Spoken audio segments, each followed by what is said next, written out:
Dear student, हम लोग पढ़ने वाले हैं आज प्रकाशिकी चैप्टर को। तो आइए अब हम इस चैप्टर को स्टार्ट करते हैं। तो प्रकाशिकी चैप्टर में जो हमारा चैप्टर है प्रकाशिकी, इस चैप्टर में हम सबसे पहले पढ़ेंगे प्रकाश को। तो प्रकाश होता क्या है? तो प्रकाश हमारी एक ऐसी ऊर्जा होती है, मतलब प्रकाश जो रहेगी हमारी वो ऊर्जा रहेगी। तो प्रकाश एक ऐसी ऊर्जा होती है जिसके द्वारा हमें कोई भी वस्तुएं दिखाई पड़ती हैं। तो वस्तुएं हमें क्या पड़ती हैं? दिखाई पड़ती हैं। प्रकाश के द्वारा हमें वस्तुएं दिखाई पड़ती हैं और प्रकाश हमारी ऊर्जा होती है। नंबर जो थर्ड रहेगा वो रहेगा कि प्रकाश की चाल।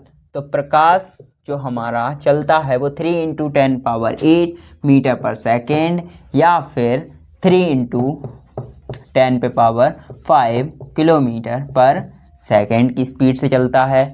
तीसरा हो गया पॉइंट। इसके बाद हम लोग चौथे पॉइंट की तरफ चलते हैं। तो चौथा पॉइंट जो हमारा कहता है वो कि प्रकाश का सबसे बड़ा स्रोत कौन सा है? तो प्रकाश का सबसे बड़ा स्रोत है हमारा सूर्य।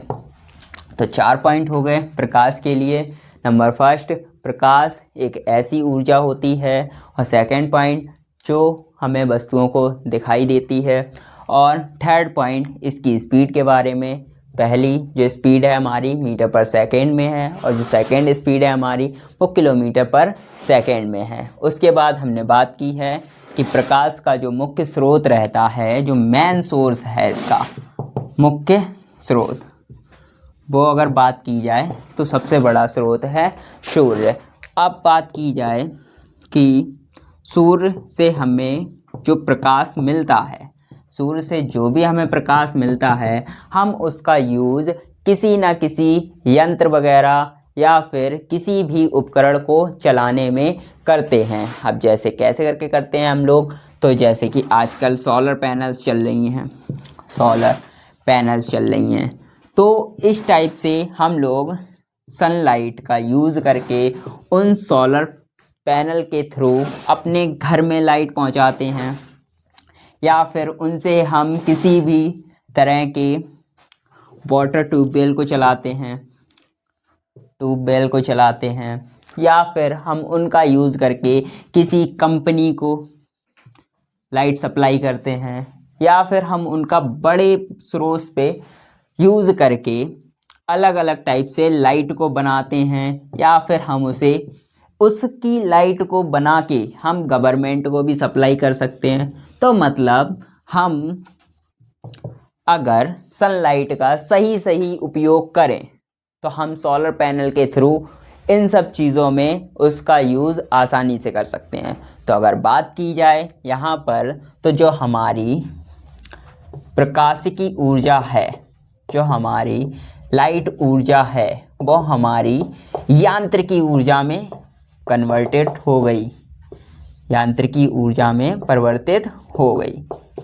तो अगर बात की जाए तो प्रकाश हमारे लिए कितना ज़्यादा इम्पोर्टेंट है। पहला तो ये हमें वस्तुएं भी दिखाता है। दूसरा अगर बात की जाए तो हमारे लिए इन सब चीज़ों में भी उपयोगी आता है। जैसे कि हम सनलाइट का यूज़ करते हैं सोलर पैनल के थ्रू, वो हमारे घर में लाइट आती है, या फिर किसी भी हमें ट्यूबवेल मतलब वाटर चाहिए होता है, तो वहाँ से भी हम वाटर आसानी से, लाइट नहीं आ रही होती है तो फिर हम सोलर पैनल का यूज़ करते हैं, वहाँ पर आसानी से वाटर अवेलेबल हो जाता है। या फिर हम किसी बड़ी कंपनियों को लाइट देनी होती है तो फिर हम सोलर पैनल बड़ी मात्रा में लगाएंगे तो फिर हमें लाइट वहाँ से बड़ी मात्रा में मिलेगी। अगर बात की जाए आजकल जो नई एक स्कीम लॉन्च की गई है गवर्नमेंट के थ्रू कि आप सोलर पैनल लगवाइए, उससे आप लाइट बनाइए और हमें सप्लाई कीजिए, हम उसके बदले आपको कुछ ना कुछ रुपए देंगे। तो वहाँ से आप देख रहे हो गवर्नमेंट को भी लाइट सप्लाई कर सकते हो। तो यहाँ पर जो हमारी प्रकाशिकी ऊर्जा है वो यांत्रिकी ऊर्जा में कन्वर्ट होके आसानी से हमारे लिए अलग अलग बेनिफिट ला रही है। तो ये तो हमारी बात हो गई किसकी? प्रकाश की। तो प्रकाश ऊर्जा के रूप में चलता है। दूसरा, हमें वस्तुएं दिखाई देती हैं। तीसरा, जो इसकी स्पीड रहती है वो 3 × 10⁸ मीटर पर सेकेंड या फिर 3 × 5 किलोमीटर पर सेकेंड रहती है। ये स्पीड इसकी निर्वात में रहती है। ये स्पीड इसकी निर्वात में रहती है। उसके बाद इसके जो मेन सोर्स की बात की जाए तो सबसे बड़ा जो इसका स्रोत रहता है वो सूर्य रहता है। इतनी बात क्लियर। इसके बाद हम लोग बात करेंगे प्रकाश अब किरणों के रूप में चल रहा है। प्रकाश जो हमारा चल रहा है वो किरणों के रूप में चल रहा है। तो किरणें किस टाइप से चलेंगी, किरणें कहाँ कहाँ जाएंगी, कहाँ कहाँ फैलेंगी, उनके बारे में हम लोग बात करते हैं। तो अब बात कर लेते हैं हम लोग प्रकाश किरणों के रूप में किस प्रकार चलता है। तो प्रकाश किरणों के रूप में किस प्रकार चलता है, किरणों के रूप में। तो प्रकाश किरणों के रूप में चलता है। ये बात तो इस चैप्टर का मेन उद्देश्य ही है कि प्रकाश हमें जो चलाना है वो केवल और केवल किरणों के रूप में चलाना है। इसके अलावा हम किसी और तरीके से चला ही नहीं सकते हैं, क्योंकि मानता हूँ कि प्रकाश किरणों के साथ साथ फोटोन के भी रूप में चलता है, स्पेक्ट्रम के भी रूप में चलता है, और भी अलग अलग टाइप से चलता है अलग अलग साइंटिस्ट के अकॉर्डिंग। बट जो हमें इस चैप्टर के अकॉर्डिंग प्रकाश चलाना है वो केवल और केवल किरणों के माध्यम से चलाना है। तो किरणों के अकॉर्डिंग जब हम प्रकाश को चलाएंगे तो हमें पता है कि सूर्य से किरणें 100% आती हैं। सूर्य से किरणें कितनी आती हैं? 100% आती हैं। बट यहाँ से कुछ किरणें वापस भी तो जा रही होंगी। तो वो वापस जा कैसे रही हैं? उन्हें किसी ना किसी सरफेस से टकरा रही हैं, वहाँ से वापस हो रही हैं, मतलब वहाँ पर कुछ ठहर भी रही हैं, कुछ वहाँ से रिफ्लेक्ट होके वापस भी चली जा रही हैं। अब ऐसा भी नहीं है कि 100% ही वापस चली जा रही हूँ, और ऐसा भी नहीं है कि पूरी यहाँ पर रुक जा रही हूँ, क्योंकि अगर पूरी किरणें यहाँ पर रुक जाएंगी, ये पृथ्वी है, और अगर इस पर पूरी 100% किरणें रुक गई तो यहाँ पर हीटिंग ज़्यादा हो जाएगी। हीटिंग कैसी हो जाएगी? ज़्यादा हो जाएगी। तो इसलिए यहाँ से कुछ किरणें जो टकराती हैं वो कुछ किरणें वापस हो जाती हैं। मतलब अगर बात की जाए तो 100% में से कुछ परसेंट यहाँ पर रहेंगी किरणें और कुछ परसेंट यहाँ से वापस चली जाएंगी। अब वो वापस जा कैसे रही हैं उनकी बात हम लोग कर लेते हैं। तो जो किरणें रहती हैं हमारी वो पहला चलती हैं प्रकाश के परावर्तन की बात कर लेते हैं हम लोग। प्रकाश किरणों की बात करेंगे हम प्रकाश के परावर्तन की, क्योंकि किरणें हमारी यहाँ से वापस हो रही हैं ना। तो अब बात हम किसकी करेंगे? प्रकाश के परावर्तन की। तो अब बात करेंगे हम प्रकाश के परावर्तन की, मतलब जो किरणें हमारी आ रही थीं वो वापस भी तो जा रही हैं। तो बात करेंगे हम प्रकाश के परावर्तन की। तो प्रकाश हमारा आ रहा है वो वापस जा कैसे रहा है? तो प्रकाश जब कोई प्रकाश की किरण किसी समतल या ऐसे तल से टकराती है, ऐसे तल से, या फिर बात कर लें हम चिकने लिख लेना, ऐसे तल से टकराती है जो उसका संपूर्ण परावर्तन कर दे, वो हमारी घटना क्या कहलाएगी? प्रकाश का परावर्तन कहलाएगी। मतलब जब भी कोई प्रकाश की किरण किसी ऐसे तल से टकराती है या किसी ऐसे चिकने पृष्ठ से टकराती है जहाँ पर वह प्रकाश किरण संपूर्ण उसी माध्यम में वापस लौट जाए, तो ऐसी घटना हमारी प्रकाश का परावर्तन कहलाती है। मतलब अगर बात की जाए, ये हमारा कुछ इस टाइप से हो गया जाके पृष्ठ, और इस पर कोई प्रकाश की किरण आई और वो टकराकर उसी माध्यम में वापस लौट गई। देखो हमारा मीडियम एक ही रहा, एक ही मीडियम है, हमने वायु का माध्यम ले रखा है, यह फर्स्ट मीडियम है। तो एक ही मीडियम में वो प्रकाश किरण क्या कर गई? वापसी कर गई। तो यही घटना हमारी क्या कहलाएगी? प्रकाश का परावर्तन। ये घटना कौन सी होगी हमारी? प्रकाश का परावर्तन। अब इसमें जो किरण हमने डाली है वो किरण हमारी कहलाएगी आपतित किरण, क्योंकि वो किरण आ रही है उस तल पर, तो किरण हमारी कौन सी कहलाएगी? आपतित किरण कहलाएगी। और जो किरण हमारी परावर्तित होके जा रही है, जो किरण हमारी परावर्तित होकर जा रही है वो किरण हमारी कहलाएगी परावर्तित किरण। तो इतनी बात क्लियर? मतलब जो किरण हमारी आ रही है वह आपतित किरण कहलाएगी, और जो उस पृष्ठ से टकराने के बाद वापस जा रही है वह किरण हमारी परावर्तित किरण कहलाएगी। अब इन दोनों किरणों के बीच में हम अविलंब बनाएंगे। अविलंब इसलिए बना दिया ताकि पता चले कि कौन सी किरण कहाँ पर आने के बाद कहाँ से वापस जा रही है। तो बीच में हमने क्या बना दिया? अविलंब, मतलब नॉर्मल। अविलंब जो तल के लंबवत है, तल के लंबवत बनता है अविलंब। तो अब बात कर लेते हैं हम प्रकाश के परावर्तन के नियम के। प्रकाश के परावर्तन के नियम, परावर्तन के नियम। तो इसके ज़्यादा नियम नहीं है। प्रकाश के परावर्तन के केवल और केवल 2 नियम हैं, वो भी बहुत ज़्यादा आसान। प्रकाश के परावर्तन की इस डायग्राम से ही समझ में आ जाएंगे वो दोनों नियम हमारे किस प्रकार से हैं। तो जो हमारा फर्स्ट नियम है उसमें बोला गया है कि जो हमारी आपतित किरण है, जो हमारी आपतित किरण है और परावर्तित किरण है, आपतित किरण और परावर्तित किरण और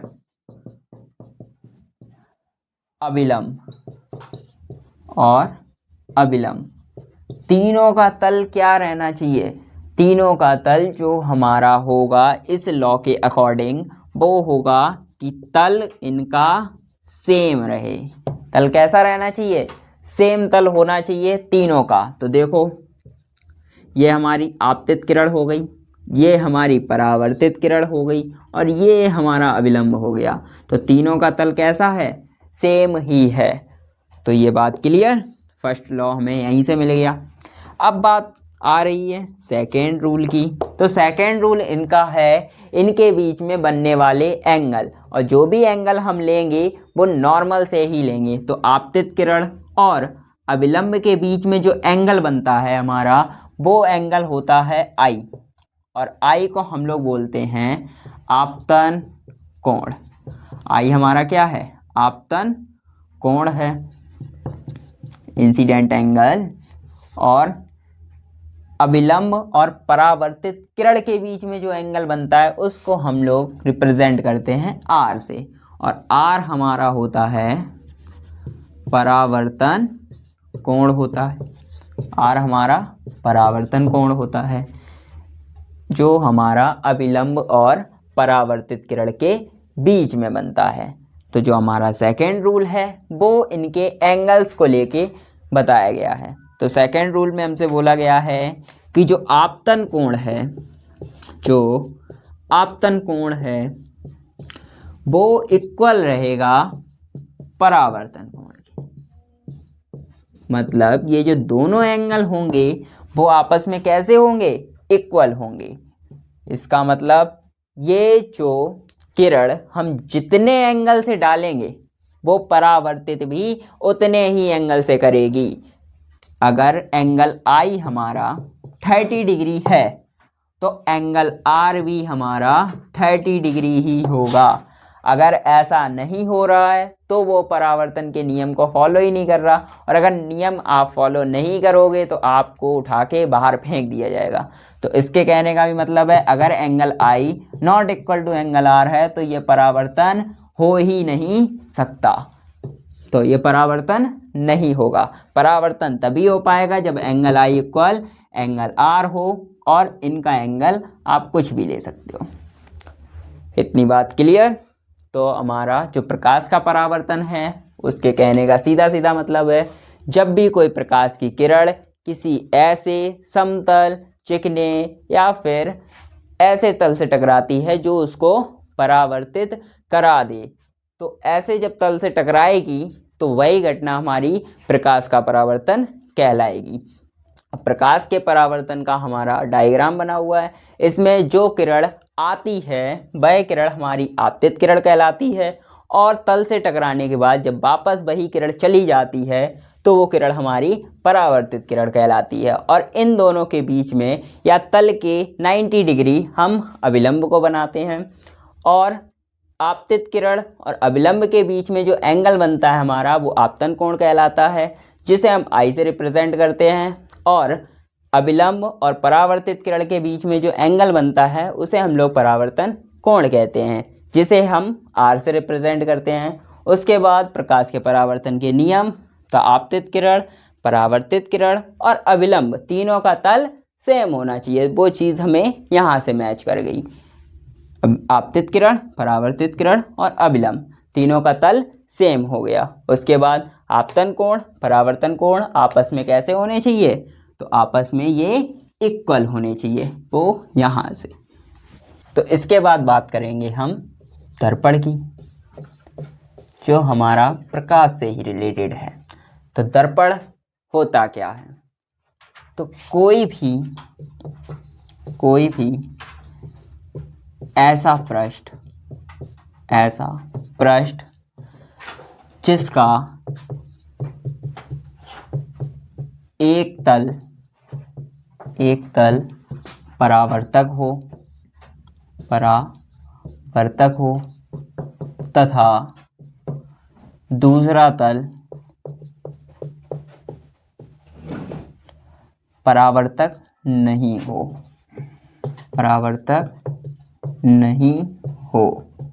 या फिर उस तल पर हम लोग पॉलिश कर दें, पॉलिश की गई हो। तो दर्पण क्या होगा, कोई भी ऐसा पृष्ठ जिसका एक तल तो परावर्तक होना चाहिए लेकिन उसके दूसरी साइड हमने पॉलिश कर रखी हो, या फिर उसे हमने किसी भी टाइप से ब्लॉक्ड कर रखा हो। जो हमारी रेज हैं वो उस तरफ नहीं जानी चाहिए। तो परावर्तक पृष्ठ हमें इस टाइप से बनाना है। तो परावर्तक पृष्ठ तो वही हमारा क्या कहलाएगा, दर्पण कहलाएगा। जैसे कि हमने इस साइड पे क्या कर रखी है, पॉलिश कर दी है, और इस साइड को हमने प्लेन रखा है। प्लेन मतलब ये वाला हमारा कैसा हो गया, परावर्तक पृष्ठ हो गया। तो इससे हमारी कोई भी रेज आएंगी तो वो वापस आसानी से हो सकती हैं, या फिर अपनी शक्ल को भी हम आसानी से इसमें देख सकते हैं। जैसे कि हमारे मिरर्स होते हैं ना, प्लेन मिरर, उस टाइप के। तो मिरर को बनाने के लिए हमें कोई भी ऐसा पृष्ठ लेना होगा जिसकी एक सरफेस हम परावर्तक बना पाएँ तथा दूसरी सरफेस पे हम पॉलिश कर पाएँ, और जिससे हमें जो किरणें डालनी हैं वो रिफ्लेक्ट भी कर पाएँ, मतलब परावर्तित भी हो पाएँ।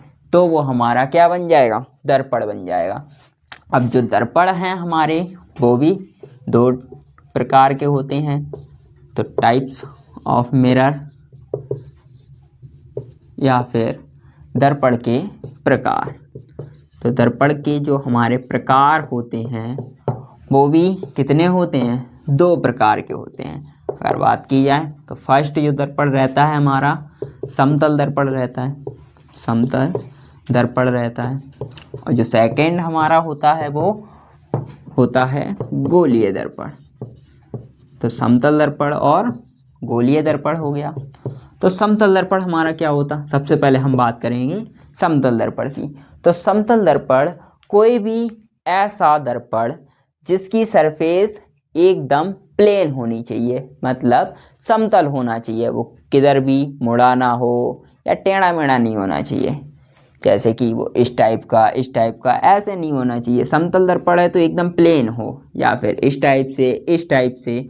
ये जो हमारे दर्पण होंगे वो समतल दर्पण होंगे, और वो दर्पण तभी बन पाएंगे जब हम उन पर एक तरफ पॉलिश कर देंगे। अभी दर्पण की डेफिनेशन से हम लोगों ने समझा कि दर्पण वो हमारे तभी बन पाएंगे जब हम उनकी एक सरफेस पे पॉलिश कर देंगे। अगर पॉलिश नहीं करी जाएगी तो वो दर्पण नहीं बनेंगे, वो किसी कांच का टुकड़ा ही रह जाएंगे। तो समतल दर्पण जिसकी सतह समतल हो तथा जिसके एक साइड पर हम लोगों ने पॉलिश कर रखी हो और दूसरी साइड परावर्तक पृष्ठ हो, तो ऐसा दर्पण जो हमारा बनेगा वो समतल दर्पण कहलाएगा। और समतल दर्पण का हम लोग मोस्टली यूज़ अपने घर में ही करते हैं अपनी सुंदर सी शक्ल को देखने के लिए। तो समतल दर्पण भी हमारा इतना है कि हमें उसमें एक तरफ पॉलिश करनी होगी और दूसरी तरफ को परावर्तक पृष्ठ के रूप में बनाना होगा। उसके बाद बात कर लेते हैं हम लोग गोलीय दर्पण की। तो गोलीय दर्पण जो हमारा होता है, अब यहाँ पर गोलीय है तो समझ में आ रहा होगा कि दर्पण हमारा कहाँ से लिया जाएगा, गोल से लिया जाएगा। तो किसी भी खोखले गोले के भाग को हम लोग गोलीय दर्पण कहेंगे जब उस गोले की एक सतह पर पॉलिश कर दी जाए। सेम यहीं से उठाएंगे, दर्पण की डेफिनेशन सेम यहीं से आएगी, लेकिन वो गोलीय दर्पण है। तो गोलीय दर्पण हमें कांच का जो गोला लेना होगा वो एकदम गोला कैसा होना चाहिए, खोखला गोला होना चाहिए, और उसकी खोखले गोले की हम एक सतह पर पॉलिश कर देंगे, चाहे वो सतह बाहर की हो चाहे वो सतह अंदर की हो। तो खोखला गोला जो हमारा होगा वो कुछ इस टाइप से होगा, और उस खोखले गोले को हम पॉलिश करेंगे। तो उस गोले को हम बाहर से भी पॉलिश कर सकते हैं और उस गोले को हम पॉलिश अंदर से भी कर सकते हैं। तो ये हमारा क्या बन जाएगा, मिरर बन जाएगा। तो गोलीय दर्पण भी हमारा कैसा हो गया, किसी कांच के खोखले गोले को अगर हम बाहर से या उसी गोले को या कोई अन्य गोले को हम अंदर से पॉलिश कर दें, मतलब हमें पॉलिश केवल एक ही साइड करनी है, चाहे वो बाहर की तरफ कर दो चाहे वो पॉलिश अंदर की साइड कर दो, तो जो हमारा परावर्तक पृष्ठ बनेगा वो हमारा बाद में गोलीय दर्पण कहलाएगा, क्योंकि ये इसकी जो शेप है वो एकदम गोल है। तो हमारा दर्पण कौन सा वाला बनेगा, तो हमारा गोलीय दर्पण बनेगा। तो अब बात कर लेते हैं हम गोलीय दर्पण के प्रकार की। गोलीय दर्पण के प्रकार तो गोलीय दर्पण तो अभी हम लोगों ने पहले पढ़ा ही है, अभी उसकी डेफिनेशन बताई हमने जस्ट। तो गोलीय दर्पण के जो प्रकार रहते हैं वो दो प्रकार के होते हैं हमारे गोलीय दर्पण, अवतल दर्पण, और जो सेकेंड रहता है हमारा वो रहता है उत्तल दर्पण। सेकेंड दर्पण जो हमारा है वो उत्तल दर्पण हो गया और फर्स्ट जो हमारा है वो अवतल दर्पण हो गया। ऐसा नहीं है कि इनको सीरियल क्रम में रखें कि पहला ये दूसरा ये, नहीं, पहला कोई सा भी कर लो और दूसरा भी कोई सा भी कर लो। बस दर्पण जो गोलीय दर्पण हमारे होते हैं वो दो टाइप के होते हैं, नंबर फर्स्ट अवतल दर्पण और सेकेंड उत्तल दर्पण। क्योंकि अभी हम लोगों ने गोले पे कांच का खोखला गोला लिया था, उस पर हमने दो टाइप से पॉलिश की थी, या तो हमने उसकी सरफेस पे बाहर पॉलिश कर रखी थी या फिर हमने उसकी सरफेस पे अंदर की तरफ पॉलिश कर रखी थी। तो उन्हीं के आधार पर हमने जो इसे डिज़ाइन किया है वो दो टाइप से डिज़ाइन कर लिया है, अवतल दर्पण और उत्तल दर्पण के रूप में।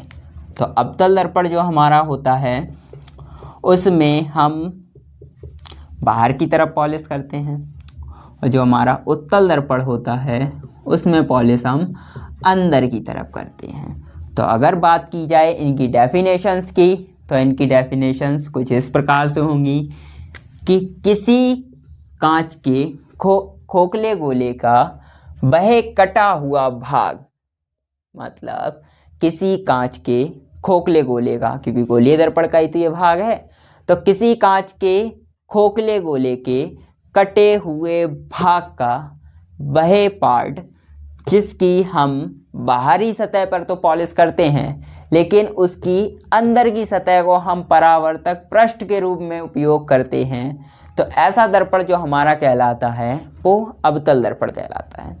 या फिर हम सीधी सीधी बात कह सकते हैं कि जो कांच का गोला लिया था उस पर अगर हम उसको कट कर दें और उसकी अगर हम बाहरी सतह पर पॉलिश कर दें तो हमारा क्या बन जाएगा, अवतल दर्पण बन जाएगा। सेम अपोजिट इसका जो है वो उत्तल दर्पण है।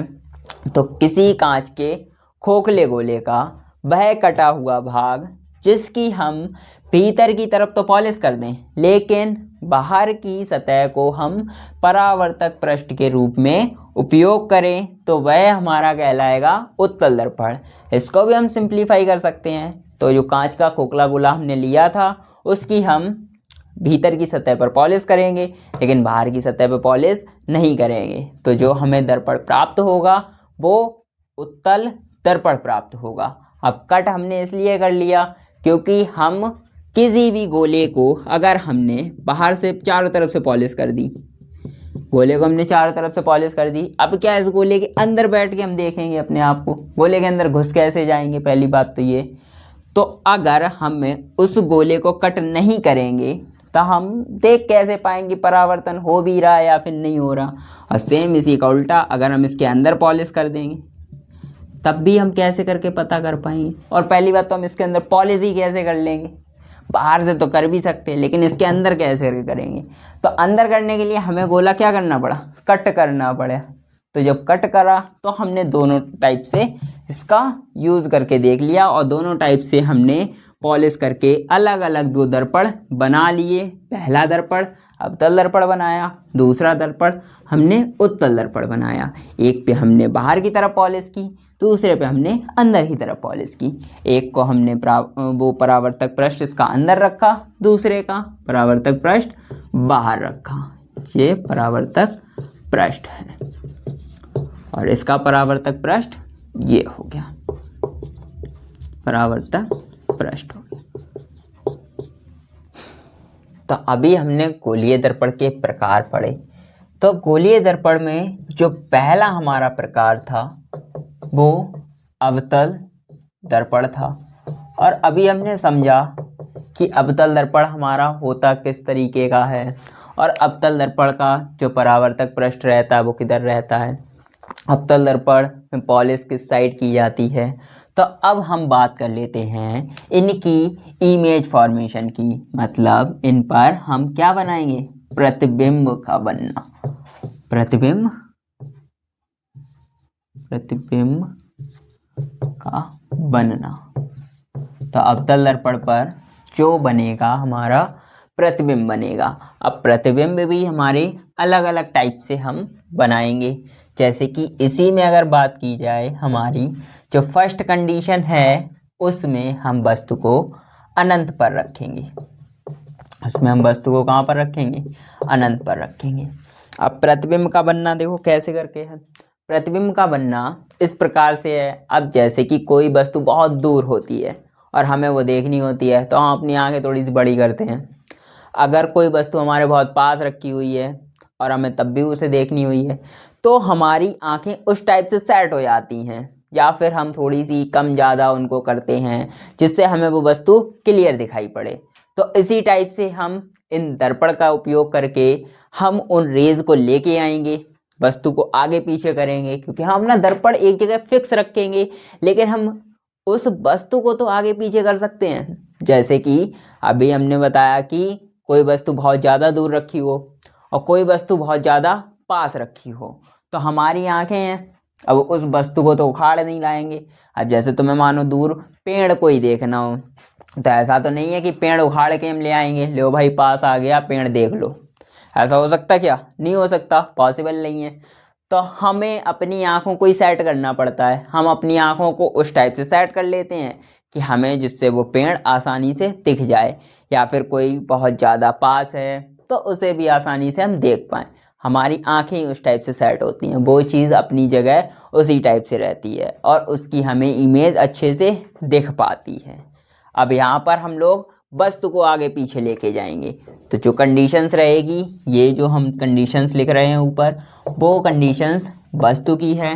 तो पहली कंडीशन पे हम वस्तु को अनंत पर रखेंगे। जैसे हम ही लोग अनंत पर रखे हुए तारों को देखते हैं। अब तारे वो हमें बहुत सूक्ष्म दिखाई पड़ते हैं, सूक्ष्म तो छोड़ो, एक पॉइंट की तरीके से दिखाई पड़ते हैं। तो हमें वो तारे जो दिखते हैं वो किस टाइप से दिखाई पड़ते हैं? पॉइंट की तरीके से दिखाई पड़ते हैं। तो अगर वो तारे पॉइंट की तरीके से दिखते हैं तो ये बात समझ में आई कि अगर कोई वस्तु हमसे अनंत दूरी पर होगी तो उसका प्रतिबिंब सीधा सीधा दिख रहा है हमें, बिल्कुल कुछ बोलने की ज़रूरत ही नहीं है। प्रतिबिंब हमारा एकदम बिंदु के आकार का बनेगा। तो जब वस्तु हमारी अनंत पर होगी तो प्रतिबिंब हमारा बनेगा जाके F पर, और F हमारा मुख्य अक्ष का कोई पॉइंट होगा, उस पर हमारा प्रतिबिंब बनेगा। अब प्रतिबिंब हमारा तभी बन सकता है जब दो किरणें आपस में टकरा रही हो। अब टकरा भी कैसे करके रही हो, वो उस दर्पण से परावर्तन के बाद टकरा रही हो, तब जो किरणें टकराएंगी उसके बाद जो हमारा इमेज फॉर्मेशन कंप्लीट होगा। तो परावर्तन के बाद जहाँ पर भी किरणें मिलेंगी या मिलती हुई प्रतीत होंगी वो हमारी कहलाएगी इमेज। और ये हमारी वस्तु रखी हुई है अनंत पर, इसमें हमने दो किरणें डाली हुई हैं। जो हमने पहली किरण डाली है वो मुख्य अक्ष के समांतर डाली है और उसका परावर्तन मुख्य फोकस से करा दिया। दूसरी किरण हमने डाली है वो भी मुख्य अक्ष के समांतर डाली है और उसका परावर्तन भी हमने मुख्य फोकस से होते हुए करा दिया। तो वस्तु हमारी कुछ इस टाइप से थी और ये हमारा कोई पॉइंट था सी। अब अगर बात की जाए कि हमारा प्रतिबिंब होता क्या है, तो प्रतिबिंब के बारे में हम लोग जानेंगे। तो प्रतिबिंब जहाँ पर परावर्तन के बाद, अभी हमने यहाँ पर भी बताया कि परावर्तन के बाद जहाँ किरणें मिलती हैं, जहाँ किरणें मिलती हैं वो क्या कहलाएगा हमारा इमेज। ऐसी बात कि किरणें परावर्तन के बाद जिस भी बिंदु पर मिले या मिलती हुई प्रतीत हो, या मिलती हुई कैसी हो, प्रतीत हो, तब भी वो हमारी क्या बनेगी, इमेज ही बनेगी। उसके बाद बात कर लेते हैं हम लोग दर्पण के ध्रुव की। दर्पण का ध्रुव जिसे हम लोग P से रिप्रेजेंट करते हैं, यह किसी भी दर्पण को दो बराबर पार्टों में डिवाइड करता है।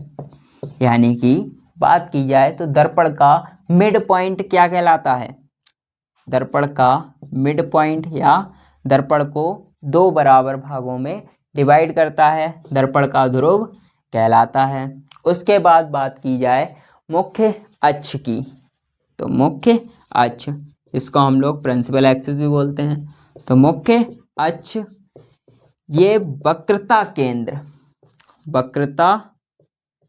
केंद्र और दर्पण के ध्रुव लिख दे रहे हैं, तो दर्पण का ध्रुव, इनके बीच में जो सीधी लाइन खींची जाती है वो हमारी कहलाती है मुख्य अक्ष।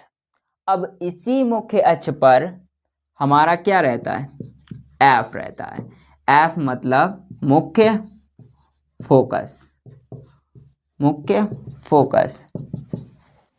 और मुख्य फोकस हमारा वह पॉइंट होता है जहाँ पर किरणें परावर्तन के बाद उस पॉइंट से होते हुए जाती हैं, या फिर हम उस पॉइंट से किरण को डालते हैं तो उसका परावर्तन दूसरे डायरेक्शन में हो जाता है। वो पॉइंट हमारा है मुख्य फोकस। अगर बात की जाए इसके बाद हम लोग बात कर लेते हैं वक्रता त्रिज्या की। इसके बाद जो हम बात करेंगे वक्रता त्रिज्या की, तो ये एक कंप्लीट गोला होता है। अभी हम लोगों ने इससे पहले देखा था कि ये जो हमने दर्पण बनाया है वो गोलीय दर्पण से बनाया है। तो गोलीय दर्पण कहीं ना कहीं तो गोल होगा, गोलीय दर्पण है तो गोल ही होगा। अब अगर गोल है तो उसकी कुछ ना कुछ तो रेडियस ली होगी, 2 सेंटीमीटर, 5 सेंटीमीटर या कुछ भी। तो जो रेडियस हम लोगों ने ली है वह हमारी क्या कहलाएगी, वक्रता त्रिज्या कहलाएगी। तो वक्रता त्रिज्या मतलब किसी खोखले गोले की वह त्रिज्या, किसी खोखले गोले की वह त्रिज्या, किसी खोखले गोले की वह त्रिज्या जिसका दर्पण ये वाला भाग है, जिसका दर्पण भाग है वह हमारी वक्रता त्रिज्या कहलाएगी।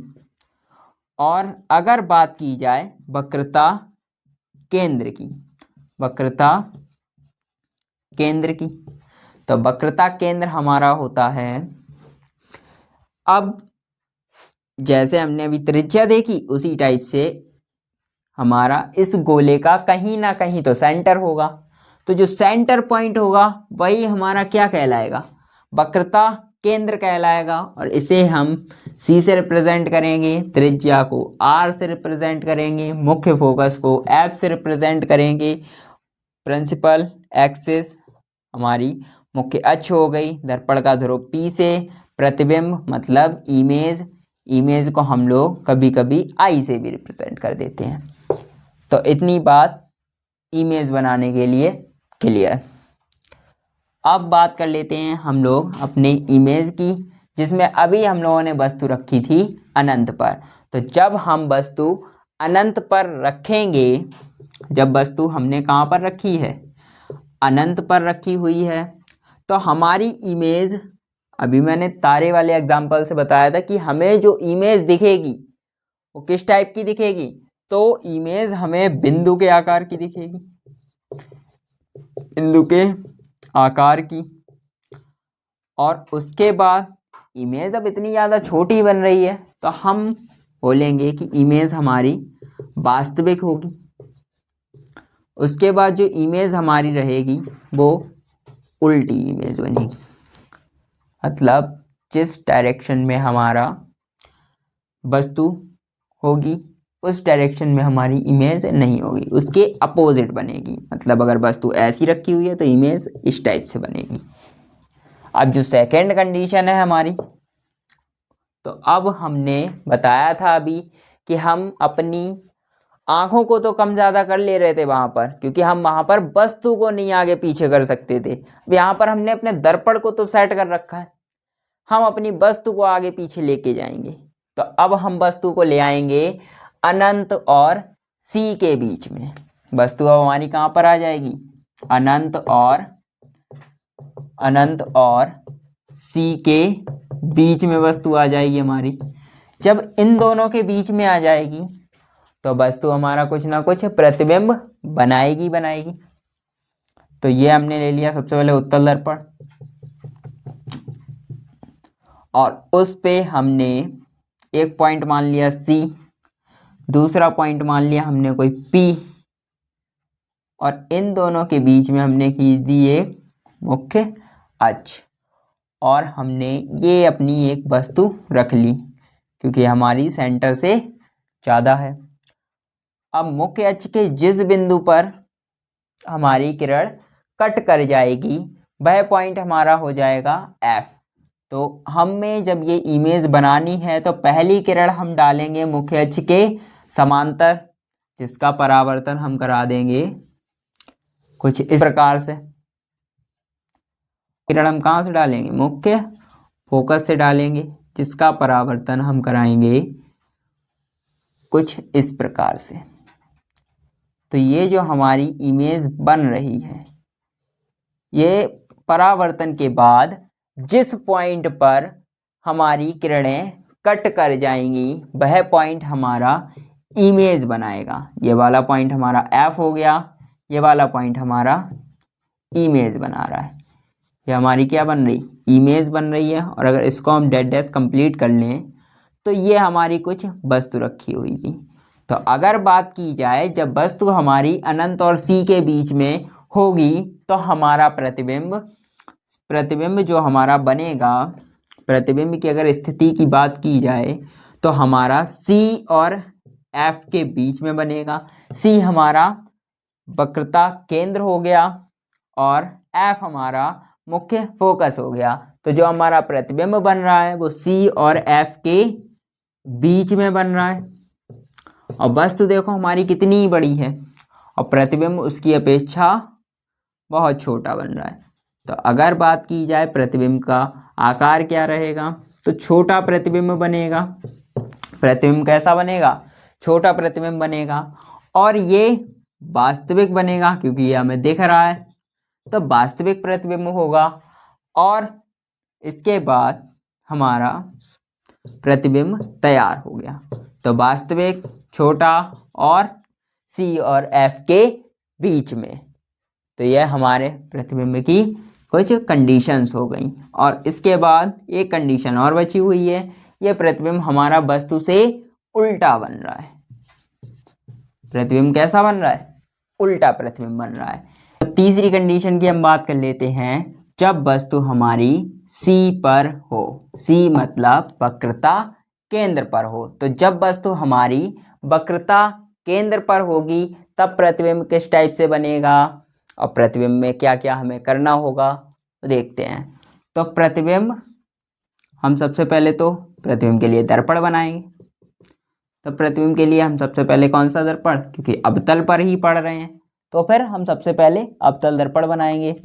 और अवतल दर्पण पर हम मिड में एक पॉइंट मान लेंगे P, और इस P से इसका जो सेंटर होगा वहाँ तक की एक लाइन सबसे पहले तो मुख्य अक्ष बना लेंगे। मतलब P और C के बीच वाली लाइन मुख्य अक्ष कहलाती है।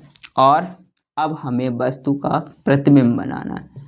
तो प्रतिबिंब के लिए हम पहली किरण ये डालेंगे, ठीक, और दूसरी किरण हम कुछ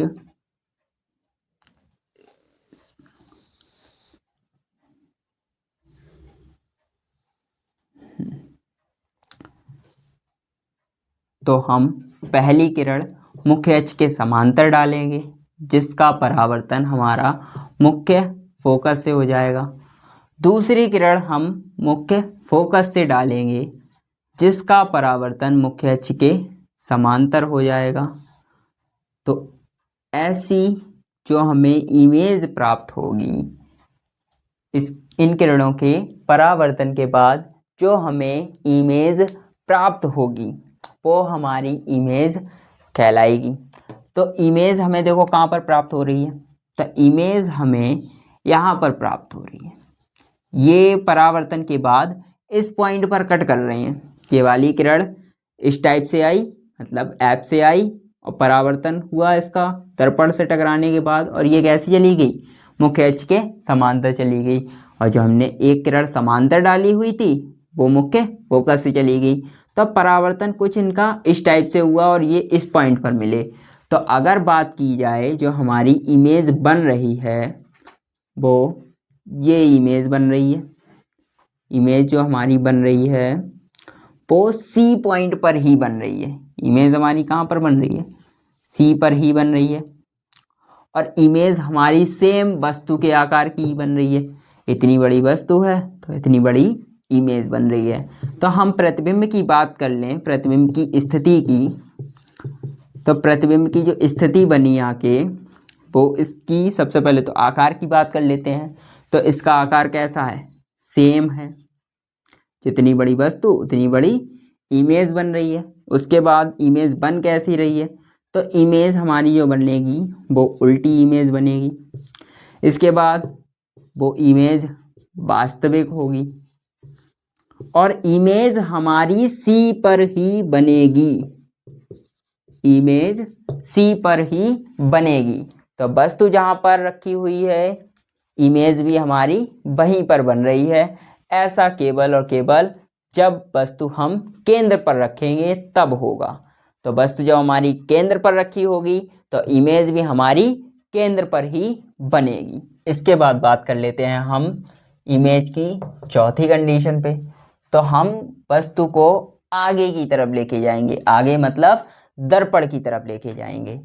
तो जब वस्तु को हम दर्पण की तरफ लेकर जा रहे हैं तो जो चौथी कंडीशन हमारी बनेगी वो C और F के बीच में बनेगी, F के बीच में। तो चौथी कंडीशन जो हमारी है वो C और F के बीच में हमारी वस्तु रखी होगी। तब प्रतिबिंब हमारा कहाँ पर बनेगा तो उसकी बात कर लेते हैं। तो सबसे पहले तो उतना ही काम हमें कर लेना है, P और C, उसके बाद मुख्य अक्ष, उसके बाद हमने कोई पॉइंट अपना ये मान लिया F, और इनके बीच में हमने अपनी वस्तु को रख दिया। तो पहली कंडीशन वही हमने करना है, पहली मुख्य अक्ष के समांतर, जिसका परावर्तन हम मुख्य फोकस से करा देंगे। दूसरी कंडीशन मुख्य फोकस से, जिसका परावर्तन हम कुछ इस टाइप से करा देंगे। तो हम सी थोड़ा सा आगे बढ़ा ले रहे हैं, तो ये हमारा सी पॉइंट हो गया। और ये परावर्तन के बाद हमारी किरणें यहाँ पर कट कर रही हैं। परावर्तन के बाद हमारी किरणें यहाँ पर कट कर रही हैं, तो हमारी इमेज कुछ इस टाइप से बन जाएगी।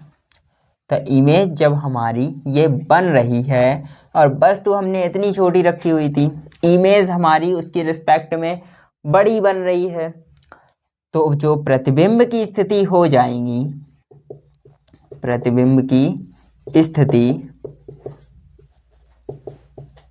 तो प्रतिबिंब की स्थिति होगी पहली तो C के बाद, या फिर C और अनंत इनके बीच में बन रही है। और अगर बात की जाए इमेज हमारी बन रही है, वो उल्टी इमेज ही बनेगी, जितनी इमेज दिखेंगी, और वास्तविक इमेज होगी। और इसके बाद जो कंडीशन रह गई हमारी, कौन सी और रह गई, C और इन्फिनिटी के बीच में बन रही है, उल्टी इमेज बन रही है और वास्तविक इमेज बन रही है। और एक कंडीशन जो हमारी रह गई है लास्ट, वो इसकी शेप की बात कर लेते हैं। तो ये शेप हमारी बड़ी है, ये शेप छोटी है। तो वस्तु हमारी छोटी है और इमेज हमारी बड़ी है, तो इमेज अब वस्तु की रिस्पेक्ट में कैसी होने लगी, बड़ी बनने लगी। तो जैसे जैसे हम लोग वस्तु को दर्पण की तरफ लेकर जाएंगे, इमेज हमारी वैसे वैसे बड़ी बनने लगी होगी। कभी हमने घर पे भी प्रैक्टिकल करके देखा होगा, दर्पण में जितना हम दूर चले जाएं उतना ही उस दर्पण में फिट होते चले जाते हैं, जैसे उतनी हमारी इमेज छोटी होती चली जाती। अब 5 फुट के हैं हम, तो 5 फुट के ही तो नहीं दर्पण लगा होगा, तो जितना हम दूर होते चले जाएंगे तो इमेज हमारी उतनी छोटी बनती चली जाएगी और उतने ही हम छोटे से दर्पण में भी दिख जाएंगे। और जितना हम उसके पास चलते चले जाएंगे, फिर पता चले हमारी एक उंगली दिखे उसमें। तो इसलिए दर्पण जितना दूर होगा, इमेज हमारी उतनी ही छोटी बनेगी, और दर्पण जितना पास होगा वस्तु के, इमेज उतनी ही बड़ी बनेगी। तो जो हमारी फिफ्थ कंडीशन है, या जो हमारी फिफ्थ कंडीशन है, उसमें हमने अपनी वस्तु को रख दिया है F पर, क्योंकि यही हमारे पास एक कंडीशन बची हुई है। हम F और C के बीच में रख चुके हैं। तो अब हमारी बारी आ गई है F की।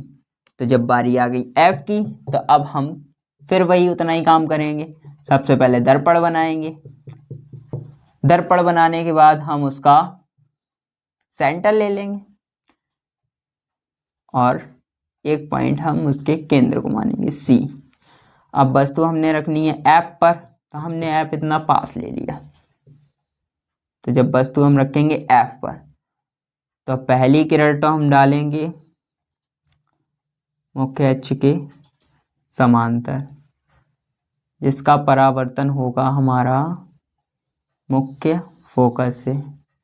दूसरी किरण हम डालेंगे वक्रता केंद्र से, इसका परावर्तन भी हमारा वक्रता केंद्र से ही होता है। तो ये हम मान लेंगे कि ये किरणें हमारी कहीं ना कहीं तो मिलेंगी। तो हमने इनको नाम दे दिया कि ये किरणें हमारी अनंत पर जाकर मिल रही हैं। कहाँ पर मिल रही हैं? अनंत पर। तो प्रतिबिंब की जो कंडीशन हो गई वो इस प्रकार से हो गई कि हमारा जो प्रतिबिंब बन रहा है वो अनंत पर बन रहा है, प्रतिबिंब हमारा अनंत पर बन रहा है। उसके बाद अगर प्रतिबिंब अनंत पर बन रहा है तो वो वस्तु के रिस्पेक्ट में बहुत बड़ा होगा, तो प्रतिबिंब हमारा बहुत बड़ा होगा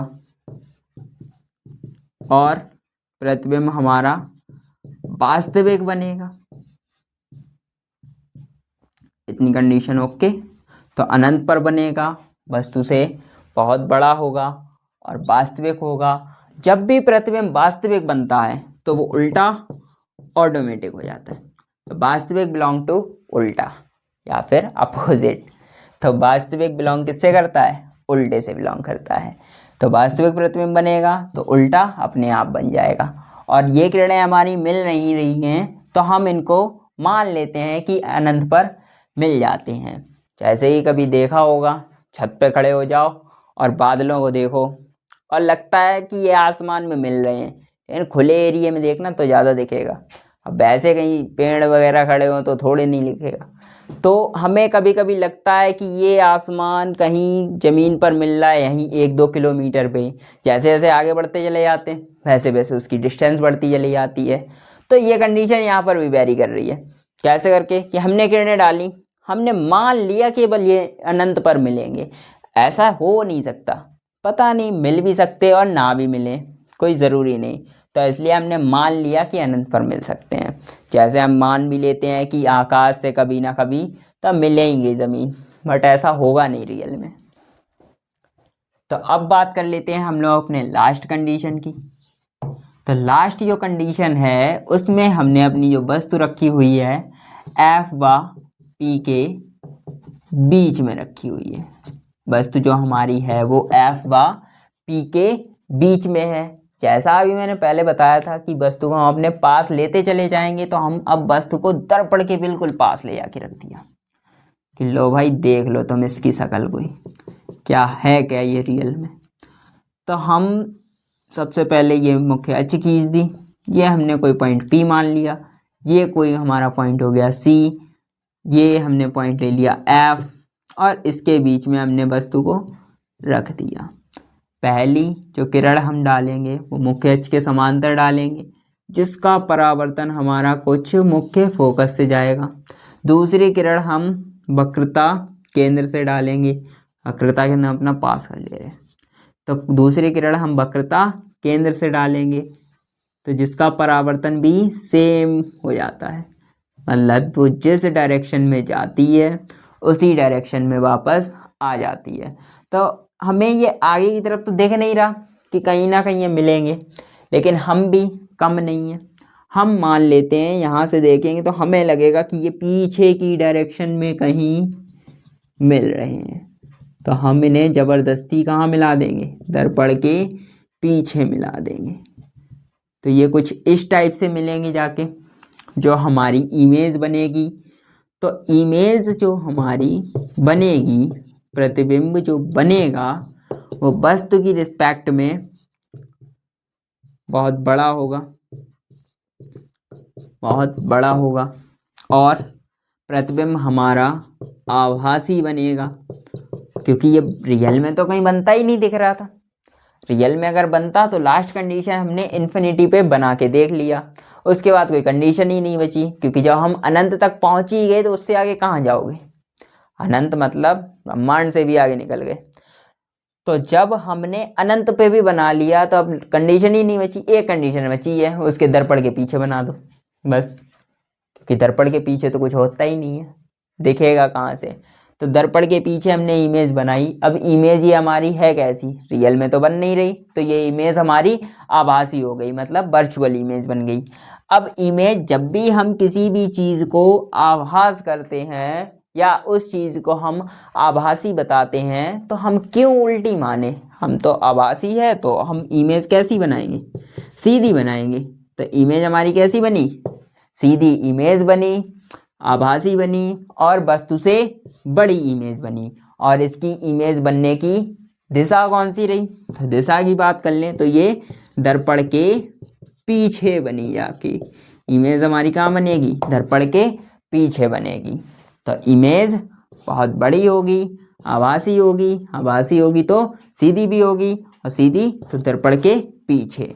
तो अवतल दर्पण की कुल 6 कंडीशंस ऐसी रहती हैं जहाँ पर हमें प्रतिबिंब बनाना होता है, और 6 कंडीशन में हमारी लास्ट वाली कंडीशन ऐसी रहती है जिसमें इमेज हमारी आभासी होती है। बाकी की जो 5 कंडीशंस होती हैं उनमें इमेज हमारी वर्चुअल नहीं बनती है, इमेज हमारी रियल बनती है। तो इमेज जब रियल बनती है तो हमें वो कहीं ना कहीं दिख रही होती है, तो इसलिए हम उसको मान लेते हैं कि ये इमेज उल्टी बन रही है। जबकि जो हमारी लास्ट कंडीशन है, जब हम दर्पण के बिल्कुल पास ले आए F व P के बीच में, तो इमेज हमारी वर्चुअल बनी, और वो भी हमने आभास किया हुआ है कि ये दर्पण के पीछे बनेगी, ज़बरदस्ती मिला दिया उनको दर्पण के पीछे, जबकि रियल में तो वो कहीं ऐसा लग ही नहीं रहा था।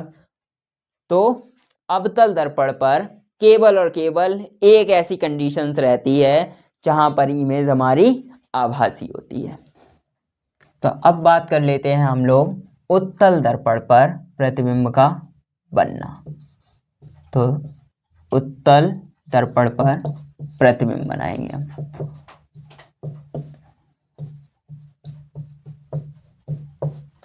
तो उत्तल दर्पण पर जो प्रतिबिंब बनेगा वो किस प्रकार से बनेगा, उत्तल दर्पण हमारा कैसा होता है। तो अभी तक हम लोगों ने अवतल दर्पण पर सीखा था, अब हम सीख रहे हैं उत्तल दर्पण पर।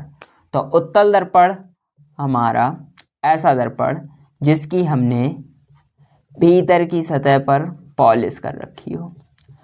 तो परावर्तक पृष्ठ हमारा किधर बनेगा, बाहर की ओर होगा। तो हम सबसे पहले तो वही काम करेंगे, P ले लिया, P पॉइंट हो गया। अब P पॉइंट से हमने मुख्य अक्ष खींची, क्योंकि ये गोला हमारा कंप्लीट इस टाइप से होगा, तो कटा हुआ भाग तो इधर है ना, तो हमारा जो सेंटर पॉइंट होगा वो इधर होगा, सेंटर पॉइंट इधर की ओर होगा। और हमें ये मुख्य अक्ष कुछ इस प्रकार बना लेनी है। वो C पॉइंट इधर ही रहेगा, लेकिन हम वस्तु अपनी किधर रखेंगे, अब हमें जिधर शकल देखनी है हम वस्तु तो उधर ही रखेंगे ना। तो पहली कंडीशन जो हमारी है वो वस्तु रहेगी अनंत पर, वस्तु हमारी कहाँ पर रहेगी, अनंत पर। तो जब वस्तु हमारी अनंत पर होगी तो हमें प्रतिबिंब बनाना है, तो पहली किरण हम डालेंगे मुख्य अक्ष के समांतर, और दूसरी किरण भी हम कैसे डालेंगे, मुख्य अक्ष के समांतर। अब क्योंकि इसका परावर्तन मुख्य फोकस पे होता है, तो परावर्तन इसका कहाँ पर होगा, मुख्य फोकस पर होगा, परावर्तन इसका भी मुख्य फोकस पर होगा। लेकिन हमने ये डैश डैश से इसलिए दिखाई हुई है क्योंकि दर्पण के पीछे तो परावर्तन करा नहीं देंगे, तो दर्पण के पीछे परावर्तन नहीं करा सकते हैं, लेकिन हम जबरदस्ती उन्हें दिखा दे रहे हैं कि भैया ये दर्पण के पीछे कुछ इस टाइप से डैश डैश करके मुख्य फोकस एक पॉइंट होगा, वहां पर मिलेंगी, लेकिन ये किरणें वापस कुछ इस प्रकार से चली जाएंगी, मुख्य अक्ष के समांतर आएंगी, उस सतह से टकराएंगी और वापस इस प्रकार से चली जाएंगी। तो जो हमारी इमेज बनेगी जाके वो F पर बनेगी। इमेज हमारी आभासी होगी, इमेज कैसी होगी, आभासी होगी। अब अनंत पर वस्तु होगी, पहली वाली कंडीशन वेरी करेगा, अगर वस्तु अनंत पर होगी तो हमारी इमेज बिंदु के आकार की बनेगी, कैसे, बिंदु के आकार की बनेगी। और आभासी होती है तो इमेज सीधी बनेगी, क्योंकि हम कोई भी चीज़ अगर मानते हैं तो हम क्यों माने कि भाई ये उल्टी है या गलत है, तो माने सही है, तो मतलब सीधी इमेज बनेगी। तो जब भी आभासी इमेज बनेगी तो वो सीधी बनेगी और इस कंडीशन को फॉलो करेगी। तो इमेज हमारी F पर बनेगी, आभासी बनेगी, सीधी बनेगी और बिंदु के आकार की बनेगी। उत्तल दर्पण की हम सेकंड कंडीशन की बात कर लेते हैं। तो सेकंड कंडीशन में जो हमारी रहेगी वस्तु वो अनंत और, सेकंड कंडीशन में अनंत और P के बीच में रहेगी, वस्तु हमारी अनंत और P के बीच में रहेगी। अब अनंत और P के बीच में हमने इसलिए रखी है क्योंकि इस दर्पण पर जितनी भी इमेजें बनेंगी वो सब आभासी बनेंगी, तो आभासी इमेज बनाने का कोई मतलब ही नहीं है, तो सीधा सीधा अनंत और P के बीच में रख दी, जिससे डायरेक्ट सीधा सीधा सामना हो जाए कि हम इमेज किस टाइप से बना लेंगे। तो सबसे पहले तो वही काम, दर्पण हम बनाएंगे। तो ये तो हमारा अवतल बन गया, सॉरी, तो हम बनाएंगे उत्तल दर्पण। तो उत्तल दर्पण बन गया, इसका वही काम, सबसे पहले P पॉइंट ले लो, तब P पॉइंट के बाद इसका इधर C पॉइंट रहेगा, और एक लाइन हम मुख्य अक्ष खींचेंगे। मुख्य अक्ष इधर और इधर तक लेके आएंगे, इसलिए क्योंकि इसका परावर्तक पृष्ठ इस साइड है, उस साइड नहीं है। तो सी पॉइंट उधर रहेगा, जबकि देख रहे हो परावर्तक पृष्ठ इधर रहेगा, इधर कोई पॉइंट हो ही नहीं रहे हैं। तो जो हमें अपनी वस्तु रखनी है वो कुछ यहाँ पर रखनी है। तो जो पहली कंडीशन हमारी रहेगी, पहली किरण हम डालेंगे मुख्य अक्ष के समांतर, जिसका परावर्तन हमारा कुछ इस प्रकार से हो जाएगा और हम मान लेंगे कि ये कोई बिंदु F पर मिल रही है, ये कोई बिंदु F पर मिल रही हैं। दूसरी किरण हम डालेंगे यहाँ से, तो हमारी सही जाएगी, और दूसरी किरण हमारी कुछ इस प्रकार से, हम तो अपना सी पॉइंट भाई पीछे ले आ रहे, तो ये रहा जाके हमारा सी पॉइंट। तो हमारी प्रकाश किरण जो हमने दूसरी डाली हुई है वो वक्रता केंद्र से डाली है, और वक्रता केंद्र से जब हम कोई भी प्रकाश की किरण डालते हैं तो वो उसी माध्यम में जाती है और उसी माध्यम मतलब उसी मार्ग से वापस चली भी आती है। तो जिस मार्ग से वो जा रही है उसी मार्ग से वो वापस भी आ रही है। तो दूसरी किरण हमारी वक्रता केंद्र से गई, और इसके बाद जो ये किरण आपस में टकराई हैं वो कुछ इस पॉइंट पर टकराई हैं। तो हमारी जो इमेज बन रही है वो इमेज दर्पण के पीछे बन रही है, दर्पण के पीछे बोल सकते हैं, या फिर हम बोल सकते हैं कि P व F के बीच में बन रही है इमेज।